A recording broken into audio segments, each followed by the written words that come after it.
And it's just a great opportunity for us to gather together. I did want to just mention, coming off of what Ed and Cindy were sharing, and as Ed was praying, we do live in a world that is that really does not have hope in many ways, right? We live in a world that is, if we don't find our hope in something beyond ourselves, which we would say as followers of Jesus is really, our hope is found in Jesus and his life, death, and resurrection, not just for the eternal future it secures for us, but the fact that we can actually learn and experience what life looks like to live as real human beings. How God intended us to live lives of love and compassion and care for others, with the presence of hope and humility. And yet we live in a world that unfortunately is lacking that hope in so many different ways. And so we see that all over the place. We see that in a lot of the panic and the struggles that are going on in our world. We've seen the ravaging of the coronavirus, which has been catastrophic in our world, in our country. Fortunately, for those of us here in the United States, I think we have fared a little bit better than most of the underdeveloped countries around the world that have had vaccine shortages and have struggled with even greater levels of health. We know that we've seen this week the rise of the variant in South Africa, the Omicron, I think is what it's called. We know they're dealing with this Delta variant that's out there. There's a lot of things in our world that we can be very fearful of, that can generate fear. And our media doesn't help us too much, does it? Media sells on fear. And so it doesn't matter what kind of media you look at. It's like, what's gonna cause the greatest story, or to get you to come back and watch the next story, because we're wanting to get people to watch. And so the media doesn't help us too much that way as well. And it kind of fosters this fear in our world today. And so certainly as people, as followers of Jesus, we are called to live responsible and compassionate and caring lives, to be looking out for one another, for caring for those in the world. As Jesus would teach us, particularly those that have been told time and time again that your life is not as valuable as someone else's based on your situation in life. And so we have a responsibility and a job to lovingly show grace and compassion and care and concern for people all over the world. And we also have a hope that we can bring. That in the midst of, I can tell you right now, friends, that yes, we've gone through COVID, but there are greater tragedies that are going to continue to go on in the history of this physical world.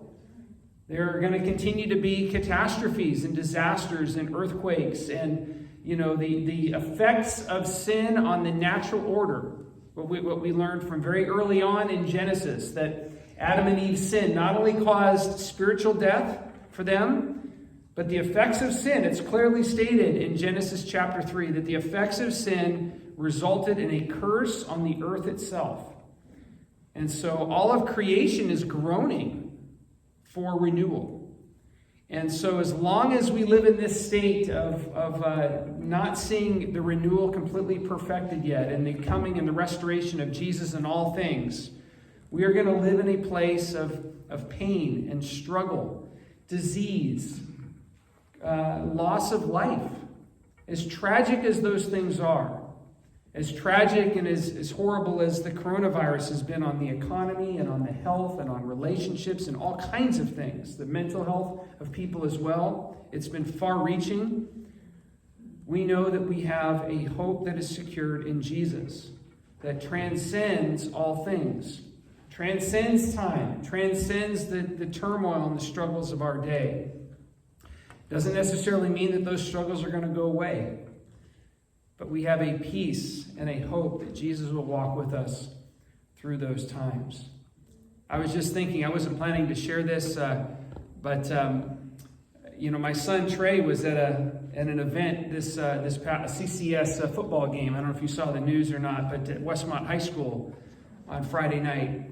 And if you saw on the news, but there was a double shooting in the parking lot at Westmont High School. And there was a CCS football game that was happening between Sarah High School from Redwood City and St. Francis High School in Mountain View, and they were playing their CCS final championship game at Westmont High School. And so Trey was there and with some of his friends, and he sent us a text message and said, "There's been a shooting. We're okay. Everybody's okay. Just want you to know." And so I was sorry, I don't mean to embarrass Trey on this, but Trey was pretty quiet yesterday on Saturday, and I was trying to process what was going on with Trey. And he said, "I was just trying to take in the events of yesterday, being there and being with so many hundreds of people and seeing the panic in people's faces, the fear, the crying. It's a lot and then seeing, the San Jose Police Department arriving on scene in full force, coming down Westmont Avenue. I mean, it was a big deal. And so I just reflect on that, and as we think about this time and this season, that as horrible as that is and as fearful as that is for all of us, right? If we don't have our hope placed in something beyond our situation today, if we don't have our hope placed in a God who has created us, then we are really in a really dangerous spot as people. Because as I said before, tragedies will occur. Bad things will continue to happen in this world. It's not going to just magically get better. We may eventually weather through and get through this coronavirus at some point, and all the variants will be extinguished, and life will go back to some semblance of maybe what it used to be. But then I guarantee you that something else will be a concern. Something else will be out there to cause us concern and panic. And so I just want to encourage us in this time of hope. This is a season of hope that we are in.